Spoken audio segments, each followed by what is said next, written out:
Iran தன்னிடம் இருக்கின்ற 440 kilo செறிவூட்டப்பட்ட யுரேனியத்தை ரஷ்யாவிடம் ஒப்படைக்கப் போகிறதா? இப்படி ஒரு சந்தேகம் எழுந்திருப்பதாக அமெரிக்காவினுடைய பிரபலமான ஊடகம் CNN செய்தி வெளியிட்டிருக்கிறது. இதுக்கு காரணம் என்னென்று சொன்னால், ஈரானுக்கும் ரஷ்யாவுக்கும் இடையில் ஒரு நீண்ட கால ஒப்பந்தம் ஒன்று செய்து கொள்ளப்பட்டிருக்கா. இந்த ஒப்பந்தம் செய்து கொள்ளப்பட்டு இப்போ 4 மாதம் ஆயிட்டுது. ஆனால் இதுவரைக்கும் தகவல் வெளியில் வரையலை. அதாவது கடந்த ஜனவரி மாதத்தில் ரஷ்யாவுக்கும் ஈரானுக்கும் இடையிலான இந்த ஒரு பாதுகாப்பு ஒப்பந்தம் ஒன்று போடப்பட்டதாம். 20 வருட ஒப்பந்தம். ஜனவரி மாதத்தில் ஈரானில் என்ன நடந்தது? உள்நாட்டில் கலவரங்கள், போராட்டங்கள் எல்லாம் நடந்து, அரசுக்கு எதிராக போராட்டங்கள் நடந்து, அப்புறம் அது அடக்கப்பட்டு இந்த மாதிரி பிரச்சனைகளோடு போய் கொண்டு வந்ததானே. எனவே அந்த மாதிரி பிரச்சனைகள் ஒரு பக்கம் போய் கொண்டிருக்கும் போது இங்கால இப்படியான ஒரு ஒப்பந்தமும் போடப்பட்டதாக இப்போ தான் தகவல் முதலாக வெளியில் வந்திருக்குது. இந்த பாதுகாப்பு ஒப்பந்தத்தில் எல்லா விஷயங்களும் இருக்கா.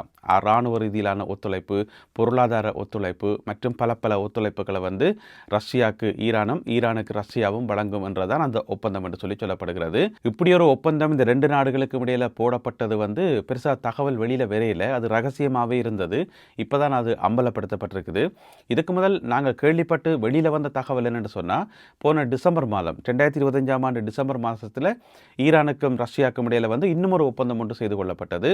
அந்த இன்னும் ஒரு ஒப்பந்தத்தில் என்ன சொல்லப்பட்டிருக்குன்னு சொன்னால், ஈரானுக்கு தேவையான சில ஆயுதங்களை வழங்குறேன்னு சொல்லி, மிக முக்கியமாக தோளில் வச்சு ஏவக்கூடிய குறுந்தூர ஏவுகணைகளை ரஷ்யா ஈரானுக்கு வழங்கும் என்று சொல்லி ஒரு ஒப்பந்தம் ஒன்று போடப்பட்டது இப்போ டிசம்பரில்.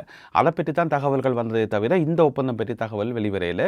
எனவே இந்த ஒப்பந்தத்தின் படி ஈரான் தன்னிடம் இருக்கக்கூடிய யுரேனியத்தை ஏதாவது ஒரு இக்கட்டான சூழ்நிலை வரையக்குள்ள, என்னோட இராணுவ ஒப்பந்தத்தின்படி இக்கட்டான சூழ்நிலை வரையக்குள்ள ரஷ்யாவிடம் ஒப்படைப்பதற்கான வாய்ப்புகள் நிறையவே இருக்குன்னு சொல்லி சுட்டி காட்டப்பட்டிருக்கிறது. இது சம்பந்தமாக ரஷ்யா ஏற்கனவே வெளிப்படையாக சில விஷயங்களை சொல்லியிருக்குது. அடிக்கடி கேட்டபடி ஈரானினுடைய யுரேனியத்தை எங்கள்கிட்ட தாங்க, நாங்கள் வச்சுக்கிறோம்னு சொல்லி. ஆனால் அமெரிக்கா அதுக்கு எதிர்ப்பு காட்டியிருந்தது. இல்லை அந்த யுரேனியத்தை நீங்கள் வாங்கக்கூடாது, அதை நாங்கள் எடுத்துக்கொள்வோம் என்று சொல்லி. இப்போ 440 கிலோ செறிவூட்டப்பட்ட யுரேனியம் ஈரான்கிட்ட இருக்குது. ஆனால் அது எங்கே இருக்குன்னு சொல்லி யாருக்குமே தெரியாது. ஈரான் அது சம்பந்தமான தகவல்களை வெளிப்படுத்தல.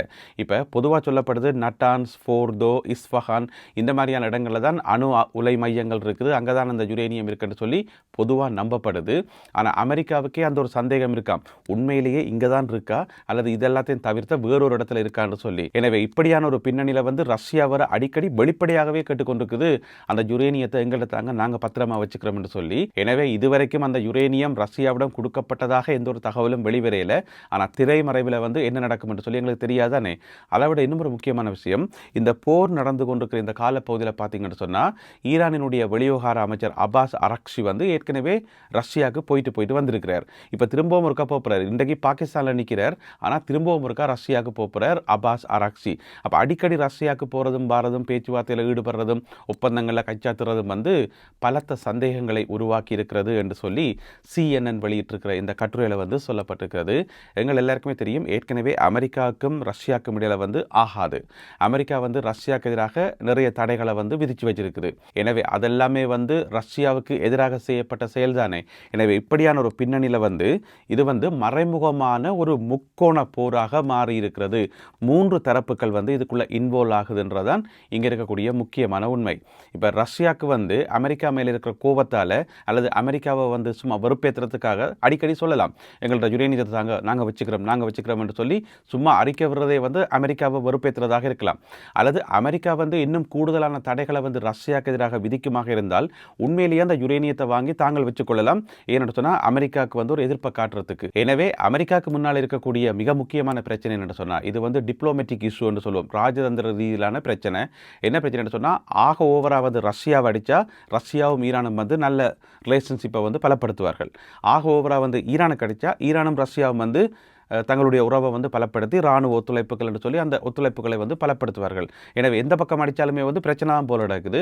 எனவே இது மிக நுணுக்கமாக கையாளப்பட வேண்டிய, ராஜதந்திர ரீதியில் கையாளப்பட வேண்டிய ஒரு விஷயம் என்று சொல்லி CNN சுட்டி காட்டியிருக்கிறது. எனவே எப்படி பார்த்தாலுமே இது ஒரு சிக்கல் தான் என்று சொல்லி. எனவே இந்த பின்னணியில் ரஷ்யாவிடம் தன்னுடைய யுரேனியத்தை ஒப்படைப்பதற்கு ஈரானுக்கு அது விருப்பம்தான். அதாவது அமெரிக்கா கேட்டுக்கொண்டிருக்கு தானே, அமெரிக்காட்ட யுரேனியத்தை கொடுக்கறத விட ரஷ்யாட்ட கொடுக்கறது பெட்டர் என்றது தான் ஈரானினுடைய நிலப்பாடு. எனவே என்னதான் நடக்க போகுதுன்றதை நாங்கள் பொறுத்திருந்தான் பார்க்கணும். அதை விட முக்கியமானது அந்த 440 கிலோ யுரேனியமும் எங்கே தான் இருக்குன்றது கடவுளுக்கு தான் வெளிச்சம். ஈரானுக்கும் அமெரிக்காவுக்கும் இடையிலான பேச்சுவார்த்தை சம்பந்தமாக இந்த நொடி வரைக்கும் எந்த ஒரு முன்னேற்றகரமான செய்திகளும் வெளியாகவில்லை. ஈரானினுடைய வெளிவிவகார அமைச்சர் அப்பாஸ் அராக்சி இன்று சனிக்கிழமை காலை பாகிஸ்தானினுடைய இராணுவ தளபதி ஃபீல்ட் மார்ஷல் அசிம் முனிரை சந்தித்து இருதரப்பு விஷயங்கள் சம்பந்தமாக கலந்துரையாடியிருந்தார். அந்த கலந்துரையாடல் மிகவும் வெற்றிகரமாக இருந்தது என்று சொல்லியும் இரண்டு நாடுகளுக்கும் இடையிலான ஒத்துழைப்புகள், பாதுகாப்பு ஒத்துழைப்புகள், மற்ற விஷயங்களை பற்றி தாங்கள் பேசியதாகவும் ஈரானினுடைய வெளிவிவகார அமைச்சு சொல்லியிருக்கிறது. அதேவேளையில் அமெரிக்காவினுடைய தூதுக்குழு இன்னமுமே பாகிஸ்தானுக்கு போகல என்றுதான் தகவல் வருது. அதாவது இந்த காணொளி ஒளிப்பதிவு செய்யப்படுற இந்த நிமிஷம் வரைக்கும், சனிக்கிழமை பின்னேரம் வரைக்கும் இன்னமும் அவர்கள் இஸ்லாமாபாத்தில் லேண்ட் ஆகல. ஒருவேளை இரவு வேளையில் அவர்கள் வரக்கூடும் என்று சொல்லப்படுகிறது. இந்த முறை வார ரெண்டு பேரும் பார்த்தீங்கன்னு சொன்னால், ஒரு ஆள் ஜெராட் குஷ்னர், மற்றவர் ஸ்டீவ் விட்கோஃப். ரெண்டு பேருமே ஏற்கனவே பேச்சுவார்த்தையில் ஈடுபட்டாக்கலாம். அப்போ ஏன் துணை ஜனாதிபதி ஜேடி வேன்ஸ் வரையில் என்று சொன்னால், அவர் வந்தால் எதிர்பார்ப்புகள் அதிகமாகும். ஏதாவது முக்கியமான ஒப்பந்தம் போடணும், அப்படி போடுறதா இருந்தால் மட்டும்தான் அவர் வர முடியும். இருந்தாலும் அமெரிக்காவில் ஏர்ஃபோர்ஸ் 2, அதாவது துணை ஜனாதிபதி பயணிக்கக்கூடிய அந்த விமானம் இருக்குத்தானே, ஏர்ஃபோர்ஸ் 2, அது தயார் நிலையில் இருப்பதாகவும், ஜேடி வேன்ஸ் கூட தயாராகத்தான் இருக்கிறார். தேவைப்பட்டால் இஸ்லாமாபாத்துக்கு போகிறதுக்கு அவர் அமெரிக்காவில் அடுத்து வரும் ஒரு 4-5 நாட்களுக்கு பெரிய அளவு கமிட்மெண்ட் ஒன்றிலையும் ஈடுபடையலை என்று சொல்லப்படுகிறது. அதுக்கு காரணம் தேவைப்பட்டால் உடனடியாக பாகிஸ்தானுக்கு பறந்து வரத்துக்கு.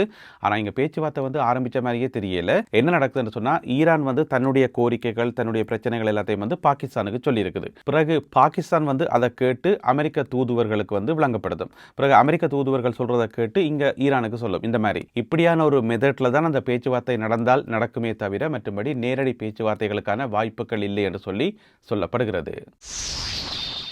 குவைத் நாட்டினுடைய எல்லையோர பகுதியில் ட்ரோன் தாக்குதல் ஒன்று நடத்தப்பட்டிருக்கிறது.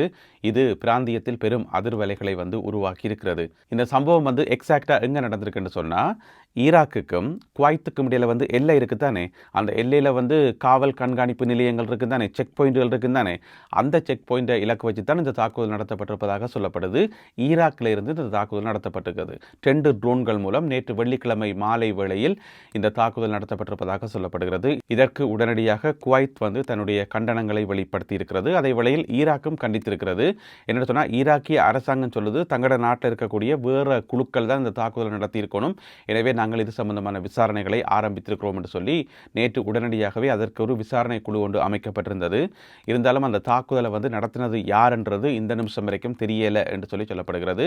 ஏனைய ஒரு சில நாடுகள், கட்டார் உள்ளிட்ட ஏனைய ஒரு சில நாடுகளும் இந்த தாக்குதலுக்கு தங்களுடைய கண்டனங்களை தெரிவித்துள்ளார்கள். அமெரிக்கா மீது தாக்குதல் நடத்துவதற்கு தாங்கள் தயாராக இருக்கிறோம், எங்களுடைய இராணுவ படையணி மிகுந்த வலிமையுடன் தயாராக இருக்கிறது என்று சொல்லி ஈரான் அறிவித்திருக்கிறது. ஈரானினுடைய முக்கியமான செய்தி சேவையாகிய தஸ்னீம் செய்தி சேவை இந்த தகவலை வெளியிட்டிருக்கிறது.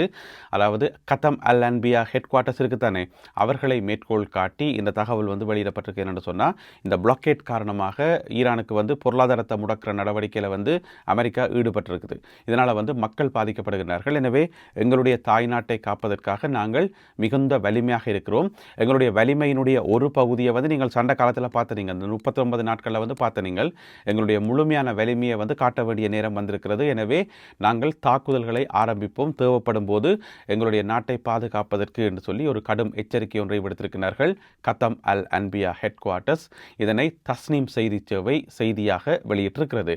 இதுக்கிடையில் ஈரானினுடைய ஜனாதிபதி ஒரு முக்கியமான கருத்தொன்றை வெளிப்படுத்தி இருக்கிறார்.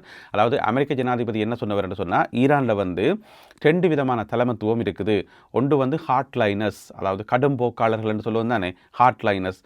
மற்றாக்கள் மொடரேட்ஸ் ஆன ஆக்கள், அதாவது மிதவாதிகள் என்று சொல்லுவோம். அதாவது கடினமான ஆக்கள், மென்மையான ஆக்கள். இந்த 2 விதமான தலைமத்துவம் ஈரானில் இருக்குது. அதனால தான் ஈரான் ஒரு முடிவையும் ஒழுங்காக எடுக்குதில்லை என்று சொல்லி டொனால்ட் ட்ரம்ப் அவர்கள் குற்றச்சாட்டை முன் வச்சிருந்தவர்.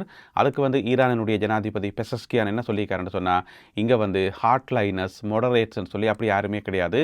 நாங்கள் எல்லாருமே ஈரானியர்கள் தான், ஈரானிய புரட்சியாளர்கள். நாங்கள் எங்களுடைய நாட்டுக்காக நாங்கள் வேலை செய்கிறோம்.